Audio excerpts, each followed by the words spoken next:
Hello and welcome to another episode of Just Jets, episode 236. What is going on? I am Matt O'Leary, gonna hang out with you to talk some New York Jets roster decisions and the biggest surprises from the New York Jets roster decisions. Yesterday, we got the news on the New York Jets 53-man roster. I had my initial reaction to that immediately, and now that I've sat on it a little bit, I wanted to give you what I thought were some of the bigger surprises and talk through that with you. Before we get into that, a reminder that there are limited tickets remaining to the Jets and Broncos game that the Talkin' Jets crew will be attending. Myself, Ryan Greenbean, we are going to be at Jets Broncos Week 4. We have a section of tickets and we have a pregame tailgate with Tailgate Joe. Really excited for that. And the best part, after the New York Jets beat the Denver Broncos, how about that? That'd be nice. We get on the field after the game as a group, get a group picture. So it's a really fun experience. Tickets available on talkinjets.com. Get them before the season starts. All right, let's get into this episode. So what are some of the biggest surprises about the Jets 53-man roster right now? Well, I have a few that come to mind. The first is at the tight end position. Ooh, all right, interesting. Only 2 tight ends on the roster. Tyler Conklin and Jeremy Ruckert are the only 2 guys on the roster as Kenny Yeboah starts the year on IR. What that means is no, not his season is being over. There's 2 different kinds. He is eligible to return off of IR after week 4. This is kind of similar to situations in the past where guys have started the season on IR and then they come back in like week 5 and you're good to go. That would have to be the case with Kenny Yeboah. Kenny Yeboah will likely play an important special teams role on this team, so getting him back in the mix is important, but to me, it feels like there's no way that the Jets open the season with only 2 tight ends, right? That seems like an issue, and neither of the other tight ends on the roster behind Yeboah ended up making it. So are the New York Jets going to be actively looking for a tight end over the next few days? As of recording this right now, they have yet to add someone in that department, but once again, it would be a little bit surprising if the Jets just went into it and said, hey, for 4 weeks, we're only going to roster 2 tight ends. And one of our tight ends, Jeremy Ruckert, had a concussion in this training camp. So that doesn't seem like the wisest decision. I do think that they should add someone, and I think they will. But for now, the Jets only start with 2. Also, the Jets are carrying 7 wide receivers. Both Brownlee and Irv Charles made it. So Irv Charles, the special teams prowess. He played a little gunner last year in the absence of Justin Hardy when he went down with injury. And the anticipation, he's probably going to do a little bit of that as well. Brendan Eccles and Quantez Stiggers can play gunner. So they have options there for the New York Jets, right? Like it doesn't necessarily have to only be Irv Charles. They have the opportunity that, again, makes it a little bit easier there to rotate the guys through, and you have different options available to you, which is good. For Jason Brownlee, he made the roster last year. There were 5 guys he knew that was going to make it, but it was kind of up for debate if they would carry 6 or 7, and Jason Brownlee does, in fact, make it, which, once again, I'm a Jason Brownlee fan. I am rooting for him. He's been a little up and down in training camp in the preseason. He puts together a couple good practices, then goes quiet, had a couple drops in the game against the Carolina Panthers. Just kind of looking for more consistency out of Brownlee, but I think he could be a Alan Lazard cheap replacement in a year from now, best case scenario, which I don't know about you, but I would certainly sign up for. The last thing to me that really stood out that I don't think we can gloss over here is the free agents. You have 3 undrafted free agents. I almost said unrestricted free agents. It's undrafted free agents that made the team all at the same position. Eric Watts, Brady McGregor, and Leonard Taylor all make the New York Jets. And that makes me happy because they were also able to keep Tack McKinley. But moral of the story, those are 3 guys who I highlighted as guys who I think will have a chance to make the team.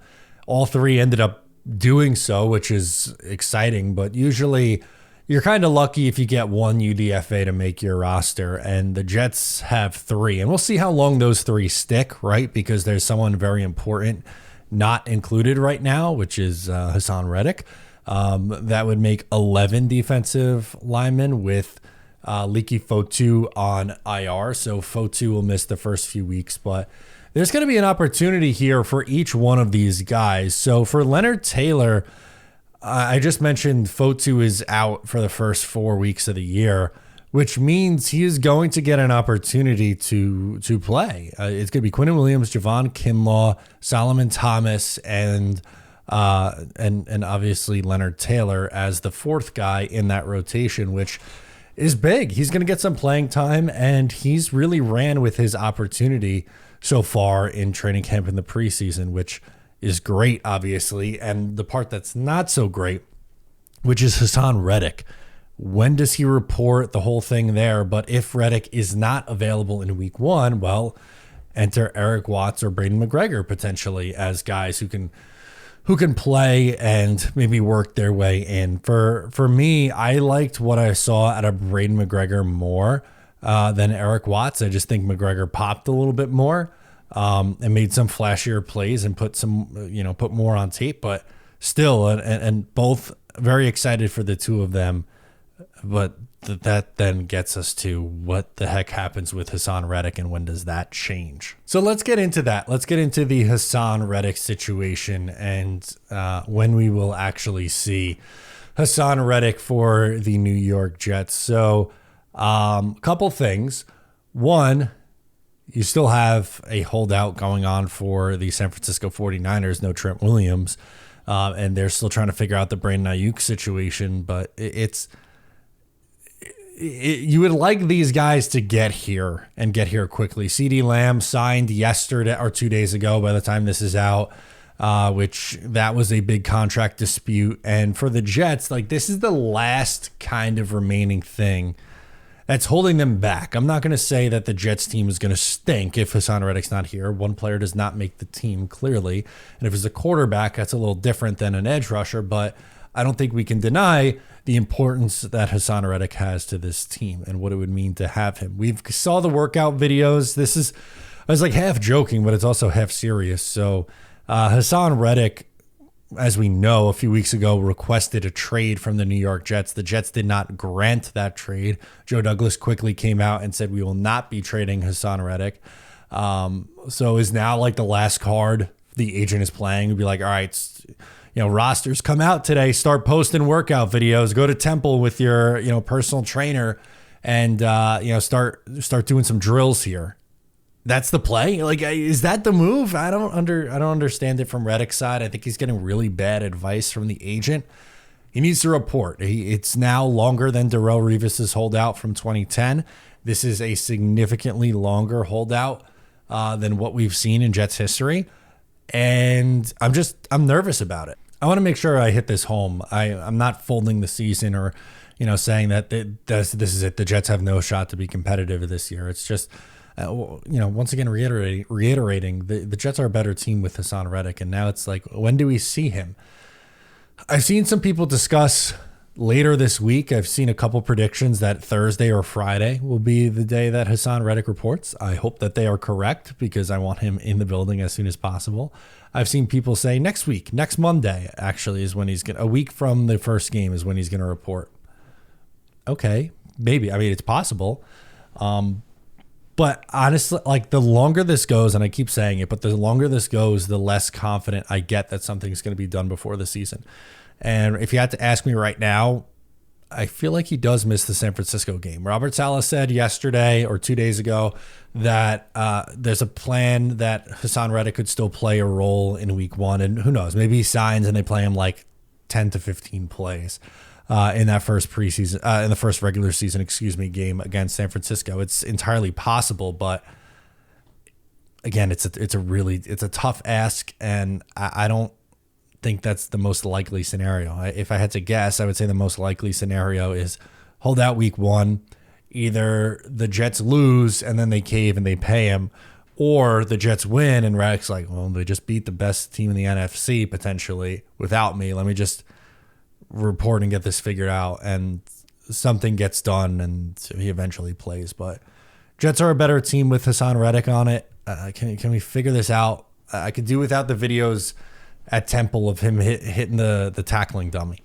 It's great. I'm glad that he's in shape still and showing that he's in shape. Like, I would rather that than him, sitting back and just relaxing. That's not what you want to see. But the videos don't do anything for me.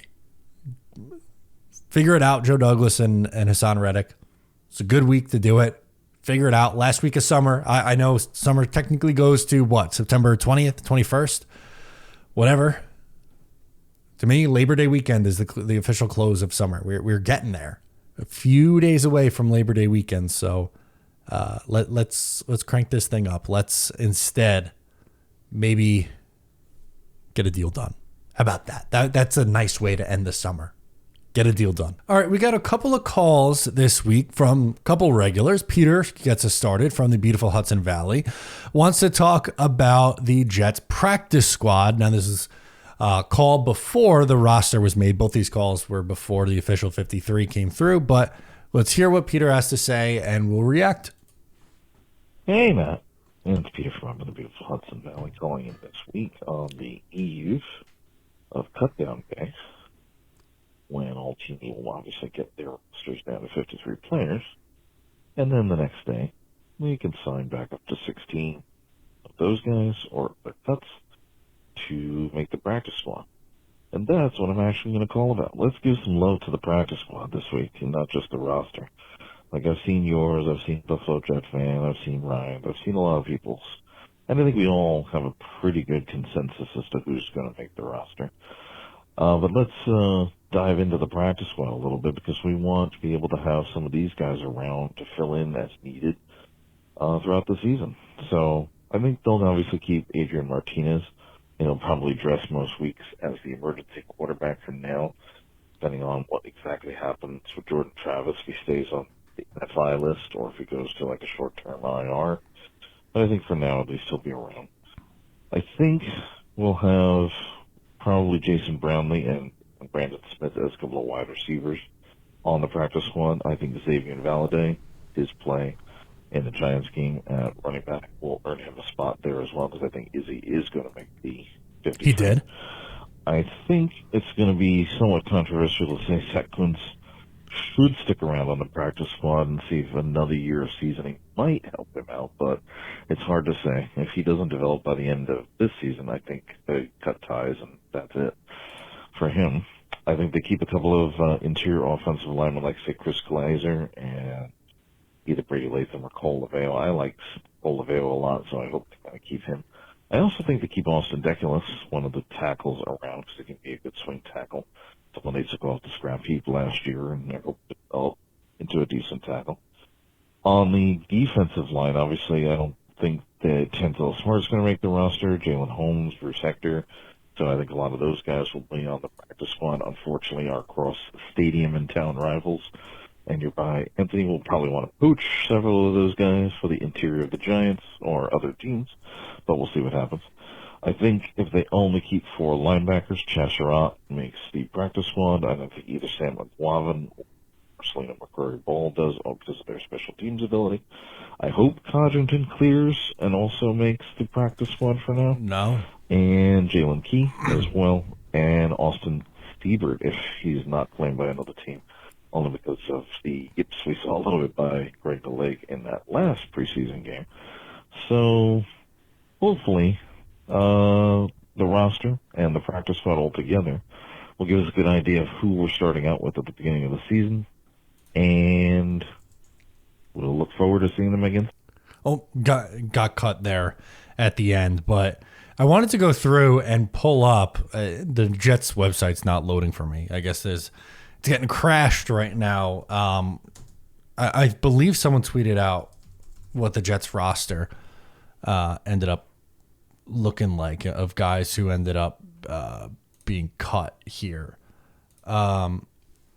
Names that stand out of waived, who you're hoping probably make it to the practice squad, mentioned by our guy Peter, but Bruce Hector, Anthony Hines, Jalen Key, the Mr. Irrelevant pick, Deion Jackson, the running back, Zach Kuntz, Brady Latham, Cole Laval on the offensive line, Adrian Martinez, Andrew Peasley, Lincoln Sefcik, Brandon Smith, Trey Swilling, Xavier Valade, and wide receiver Isaiah Winstead.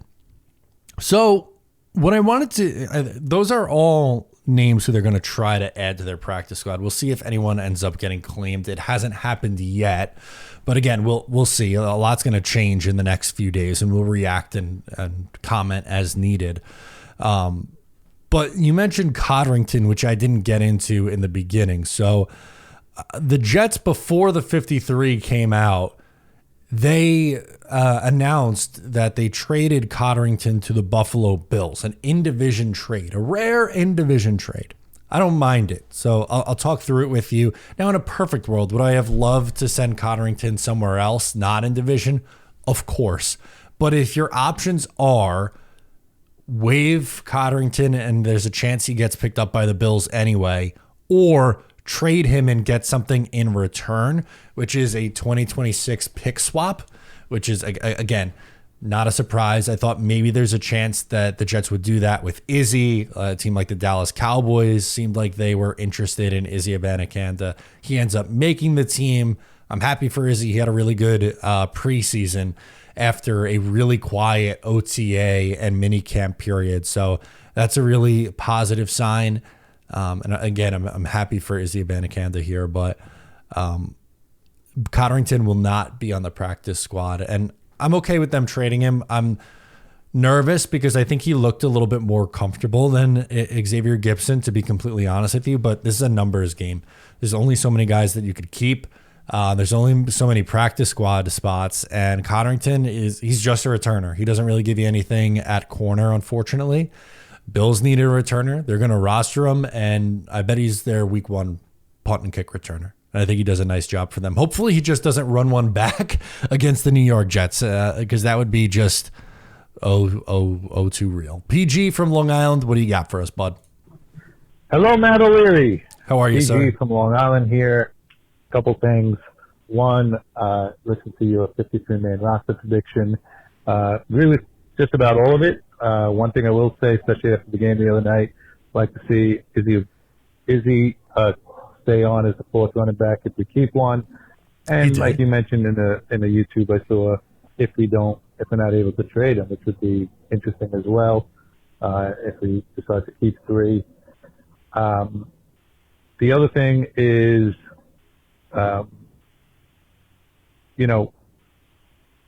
the preseason game I thought was very entertaining for third preseason game. Watching the Jets backup defense take the Giants backup offensive line and spank them and call them Sally. I think that was very entertaining. But to that note, I know you kept all these guys on your 53-man roster, but if we try to let McGregor, Taylor III, or McKinley, if we try and release them, get them back on the practice squad, it's just not going to happen. The Giants or some other team is definitely going to kind of snoop them up. So it's not going to be able to happen. Especially, we need them, especially because you have Hassan Reddick on the will not honor my contract list. So whether he shows up or not, it's important that we have those guys and then deal with it if he shows up.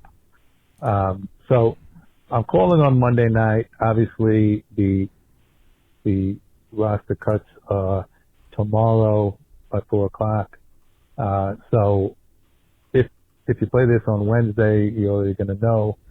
And my question then is, what do you see as the biggest surprises, not only with the Jets, but of course with the Jets, but what were the biggest surprises on cutdown day for the Jets and as well as the rest of the league? What really stood out to you? I'll be very interested to hear your thoughts on that. And as always, Matt O'Leary, go Jets. Yeah, I do. I love the question. And since I didn't base that first topic or my intro around this. I wrote my monologue out first before I listened to the voicemail. So that's funny. I basically just went through all the surprises on the Jets, but I'll give you some surprises around the league. Noah Brown from the Texans had like 500 receiving yards last year. Now that's a deep wide receiver room. I don't like. I just mentioned in the first half, I like Jason Brownlee. I would consider myself a Jason Brownlee fan. With that said, I don't know if there's 4 wide receivers on the team better than Noah Brown. Clearly, Mike Williams and Garrett Wilson definitely. After that, I think you're splitting hairs between Malachi Corley, Xavier Gibson, Allen Lazard, that crop. So Noah Brown would be an interesting one. I know Tim Patrick got cut. I'm really good there. He hasn't played in 2 years. I'm kind of just done and over the injured guys. I'm not saying he doesn't deserve a chance somewhere else. He does, but the Jets just went through this with Becton a year ago. They're relying on Tyron Smith, who gets banged up a lot. Like, it's just not something that I'm necessarily looking to do. Mike White getting cut was a little bit surprising. That was 2 days ago. Mike White got cut, so he did not win the backup quarterback job. Instead, that goes to Skylar Thompson. I was blanking on his name. Skylar Thompson, which is a little bit surprising. I've seen some people say, bring him back as the emergency third. I'm good. I'm good with that. Just because you'd have to roster him. I think he can go to a practice squad or maybe even a roster somewhere else, but I don't want to lose any of these guys. Like, you can't keep McGregor and Brownlee and Watts and those guys if you're going to roster Mike White as the emergency guy. Is he better than Adrian Martinez and Adrian Martinez and Andrew Peasley? Yes, he is, but I don't think it's necessary. I'm not running to the front of the line to do that. If they do, fine. Where could they upgrade? Maybe wide receiver. They could do that. Interior offensive line. There's not a ton of spots where I see the Jets maybe poaching players, but they got a really good team. They have a really good team, and I'm excited. We're finally here. The preseason is over. This is the first episode after the New York Giants final preseason, the Jets-Giants final preseason game. So we've made it. We have one more episode. A week from today, we will be talking about the Jets' first game against the San Francisco 49ers. You guys will be able to call in, give me predictions for not only the Jets game, but the season. It's exciting. The rest of this week is going to be fallout on roster stuff. The next week, we're going to get into some predictions. I'm finishing up my Jets predictions, my stat line predictions for everybody. I love doing that. We do a big season preview. It's going to be a lot of fun, but we are in the home stretch, and we've finally made it to the start of the regular season. I am ready for it. I don't know if you are, but I am. Guys, that'll do it for me. I am Matt O'Leary, and I'll catch you next time.